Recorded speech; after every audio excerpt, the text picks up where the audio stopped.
Hello, friends. Welcome to another edition of Palmish Investment Academy. पिछले कुछ videos में हमने 10 एलिमेंट्स देखे आपके जो इनिशियल चेकलिस्ट होती है उसके। तो ये जो चेकलिस्ट के एलिमेंट्स है उसकी बात we have completed all of it, जो मुझे लगता है कि एक नोवाइस इन्वेस्टर या तो वो इन्वेस्टर जो अभी शुरू कर रहा है उसको देखना ज़रूरी है। दोस्तों, the whole idea is to minimize your risk when it comes to investing. Problem क्या होती है इन्वेस्टिंग वर्ल्ड में कि the focus is always on the profits.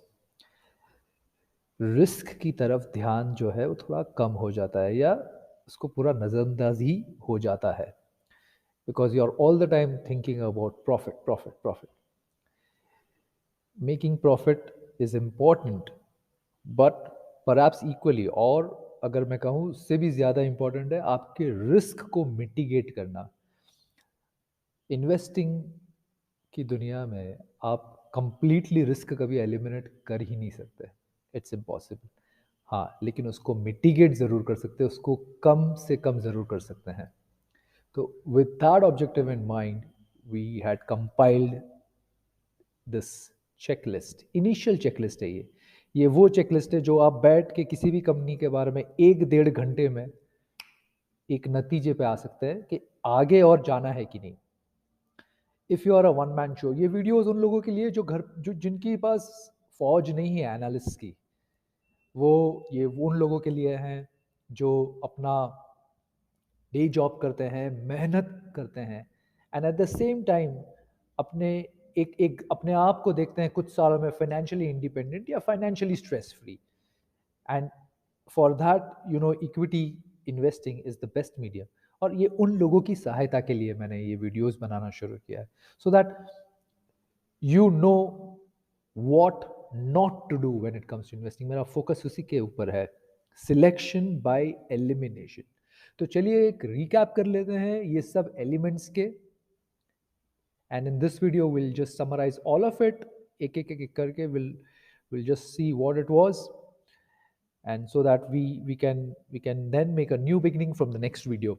एक अलग लेवल पे जाने की कोशिश करेंगे। ये इसे मैं कहूँगा एक बेस लेवल की इन्वेस्टिगेशन के एलिमेंट्स है ये, ठीक है। तो सबसे पहले था CFO वर्सेस ऑपरेटिंग प्रॉफिट जो रिपोर्ट होती है वो, right, that was the first element कि आपको कैश फ्लो फ्रॉम ऑपरेशंस देखना है और देखना है कि जो ऑपरेटिंग प्रॉफिट रिपोर्ट हो रही है स्टेटमेंट्स में, उसके फाइनेंशियल स्टेटमेंट में, उसमें डाइवर्जेंस कितना है।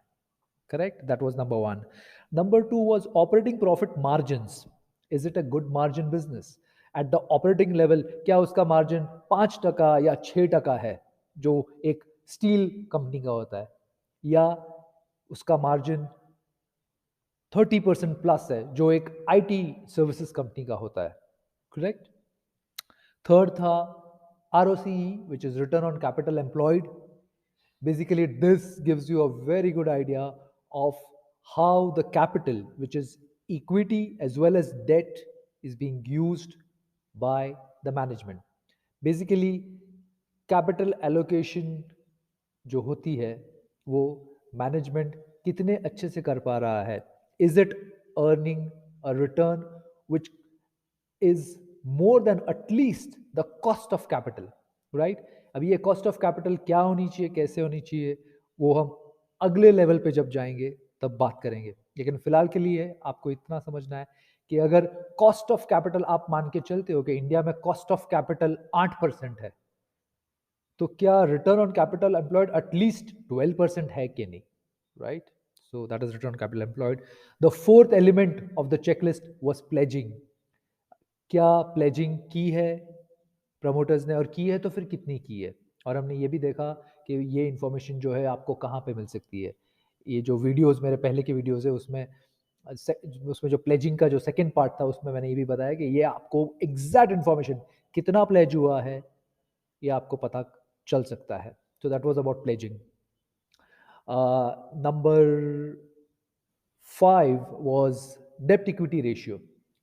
डेप्ट इक्विटी रेशियो जो कंपनीज जो कर्जा लेती है, तो एज अगेंस्ट देयर इक्विटी, अगर अगर उनकी इक्विटी 10 करोड़ है और कर्जा 20 करोड़ है, तो डेप्ट equity ratio will be 2, right? So preferably the best position to be in is to have no debt, right? Because as I had explained to you in that debt equity ratio video, there is something called as interest cost, then comes it.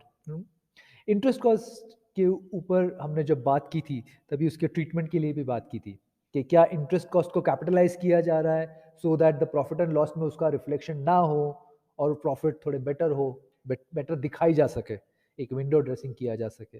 वो interest cost का element जो था, treatment of interest cost, उसको हमने डेप्ट equity ratio वाले जो video थे उसमें बात भी की थी उसके बारे में, राइट? उसके बाद number 6 was about exceptional items, जो कंपनीज के प्रॉफिट एंड लॉस स्टेटमेंट में नॉर्मली आता है कि आपको जब प्रॉफिट प्रॉफिट बिफोर टैक्स के बाद वो लोग एक्सेप्शनल आइटम्स की एक लाइन आती है.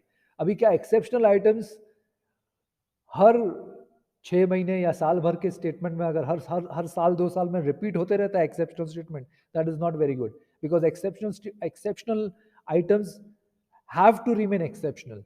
अगर एवरी नाउ एंड देन कोई कंपनी फॉरेक्स लॉस को एक्सेप्शनल आइटम बता के उसको प्रॉफिट एंड लॉस से बाहर निकालने की कोशिश करती है, देन दैट मीन्स के फॉरेक्स का जो प्रॉफिट या गेन है वो एक्सेप्शनल नहीं है, वो उसका पार्ट ऑफ बिजनेस है. लेकिन just to dress up the statements वो उसको एक्सेप्शनल आइटम बता रही है सो दैट उसका जो लॉस है वो वहां पे रिफ्लेक्ट ना हो. Correct? Then the seventh element of the checklist was contingent liability. कि आपको ये देखना है कि contingent liability जो है वो कंपनी जो है रिपोर्ट कर रही है वो कितनी है. कंटिजेंट लायबिलिटी की खासियत ये है दोस्तों, जैसे हमने देखा था, it is not reflected in any statement, ना बैलेंस शीट में आएगी ना आपके प्रॉफिट एंड लॉस में आएगी, it will be in the foot note. तो फुट नोट को देखना बहुत ज़रूरी है. हमने तभी ये भी बात की थी कि जो फाइनेंशियल इंस्टीट्यूशन जो लेंडिंग बिजनेसेस हैं उनके लिए कंटिजेंट लायबिलिटीज हमेशा हाई रहती है, क्योंकि by the very nature of their business उनके कंटिजेंट लायबिलिटीज बहुत हाई रहने वाले हैं. लेकिन for a company which is into से मोटर्स, ऑटोमोबाइल्स या स्टील या सीमेंट, उसकी अगर कंटिजेंट लायबिलिटी बहुत हाई है तो it is something that you need to be careful about, be worry about. आठवां था buying and selling by promoters. We had seen के प्रमोटर्स बाय करते हैं, सेल करते हैं, और वो इन्फॉर्मेशन कहाँ पे है ये भी हमने देखी है वीडियो के सेकेंड पार्ट में. वो buying and selling by promoters का जो सेकेंड वीडियो था उसमें वो मैंने दिखाया है कि where you can go and check this out to the last day के अभी कितनी प्रमोटर ने बाइंग या सेलिंग की है. उसमें हमने ये भी बात की थी कि selling by the promoters can be because of an number of reasons, an number of reasons. Selling by promoter by itself does not mean that stock में कुछ खराबी है या कंपनी में कुछ प्रॉब्लम होने वाली है, नहीं, ऐसा नहीं है. लेकिन बाइंग बाय द प्रमोटर्स सिर्फ और सिर्फ एक रीजन से होता है, उसे लगता है कि उसकी कंपनी अंडर वैल्यूड है या something very very good is going to happen in the future which he believes will make his company more valuable. So selling के 10 रीजन हो सकते हैं, बाइंग का सिर्फ और सिर्फ एक रीजन होता है. करेक्ट? नाइन्थ एलिमेंट था सेल्स ग्रोथ का, जिसमें हमने ये देखा कि कंपनीज जो होती है उसमें बाकी सब अगर पैरामीटर्स अच्छे हैं, डेप्ट इक्विटी का रेशियो ऑलमोस्ट निल है, प्लेजिंग नहीं है, आरओसी अच्छी है, ऑपरेटिंग प्रॉफिट मार्जिन अच्छा है, लेकिन अगर सेल्स ग्रोथ नहीं है, because growth is the essence of life दोस्तों, चाहे वो बिजनेस हो, लाइफ हो, growth is the essence of life. And markets always determine the PE ratio on the basis of the growth that the company is achieving. Right? इसके ऊपर हम detail में बात करेंगे एट द नेक्स्ट लेवल. आज ये base level खत्म करते हैं इस वीडियो के साथ, then will go to the next level जहाँ पे हर एक ये चीज थोड़ी और बारीकी में देखेंगे, थोड़ा और डिटेल में समझेंगे. करेक्ट? अभी के लिए इतना काफी है कि सेल्स ग्रोथ होना जरूरी है. करेक्ट?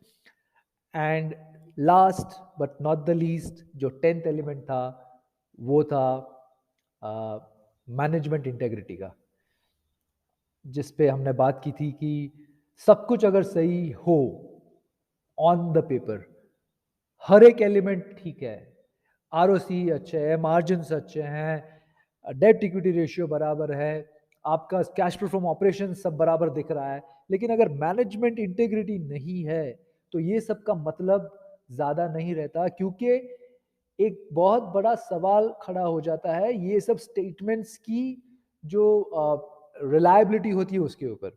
और हमने तब बात की थी एक दो कंपनीज की, सत्यम का जो केस हुआ था उसके ऊपर भी बात की थी कि अगर मैनेजमेंट की क्वालिटी ठीक नहीं है तो you can not ever rely on the statements. तो ये पूरी की पूरी एक्सरसाइज ही इनफ्रक्चुअस जिसे हम कहते हैं वैसा हो जाती है, राइट। सो मैनेजमेंट इंटेग्रिटी दो हमने आखिर में बात की थी, it is one of the very very I will say the most important element, I will put it that way. Warren Buffett ने एक बहुत अच्छी बात कही थी, उनसे पूछा गया था कि आप जब किसी को हायर करते हो कंपनी में तो what do you look in the person, तो उन्होंने कहा था I look for intelligence, energy and integrity, but the third one is the most important, क्योंकि अगर ये जो अगर तीसरा नहीं होता है तो जो पहली दो क्वालिटी है वो एक्चुअली मुझे और मेरी कंपनी को मार डालेगी।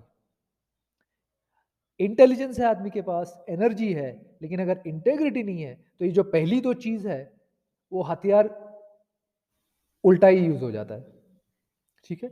So that is the importance of management integrity, correct.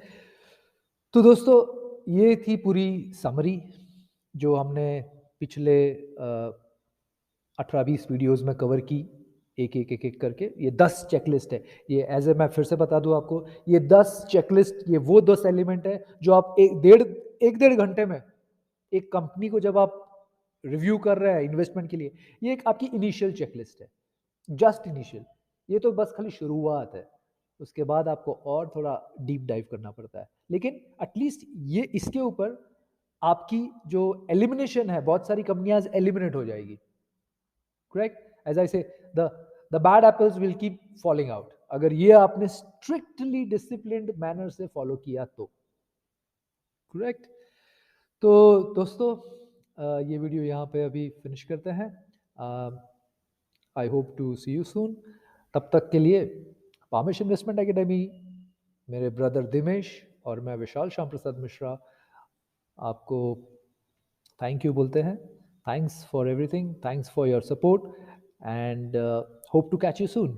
Take care, bye.